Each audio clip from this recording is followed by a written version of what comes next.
I have to ask you about the Morris game. Game 7, 91 World Series. And I was looking through this today, John. There have only been 11 pitchers in history that pitched 7 1/3 shutout innings or more in Game 7 of the World Series. You're the only one that didn't get a win out of it. Yeah. Does that, when you look back on that game now, does it feel almost unfair the way it turned out? The Twins are going to win the World Series. The Twins have won it. It's a base hit. It's a 1-0 10-inning victory. Yeah, first of all, I'm a blessed man, so I don't want this to come across like, oh, he's complaining about. No, I've pitched 3 seventh games in my career. Gave up 2 total runs, right, and have 1 win. Right. So baseball sometimes doesn't follow the way you think it's going to follow. And I believe that I could have kept pitching in that game, by the way, but I wasn't old enough and I didn't have enough experience to tell my manager to scooty off the mound. But honestly, that was the place I enjoyed the most. Game 7, the anticipation of it, everyone knowing what it meant.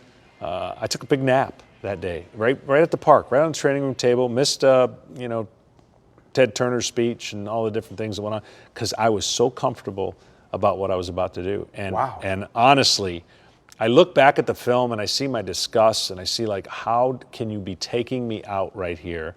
I was so locked into the game that unfortunately the only trouble I got in was the inning I had to leave.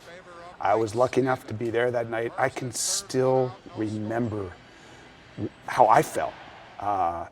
Every single pitch was such a pulsating experience. Mm-hmm. What's it like to be the man on the mound in that moment? Well, first of all, it was the loudest stadium I've ever been in. Yeah. And the volume, because there's a roof, stayed right there. And my whole ambition was to keep it to a dull roar and to hear this small buzz instead of this. Because if you were going to hear the crowd, that meant runners were on, it meant things were not going good. So I, throughout the entire game, I never heard the crowd at all, to the point that when I got taken out, I heard it very vividly, because now I know. How could you not hear it? Well, because I really, people talk about being in a zone. I was locked in with the task that I had. I had played this out in my mind already so many different times.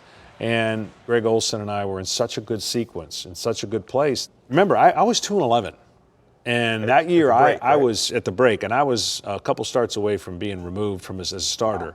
And I go on this unbelievable second half and pitch the clincher at the regular season, 9 innings, and he comes and jumps in my arm. I pitched the 7th game on the road in Pittsburgh, 9 innings, no runs, he jumps in my arms.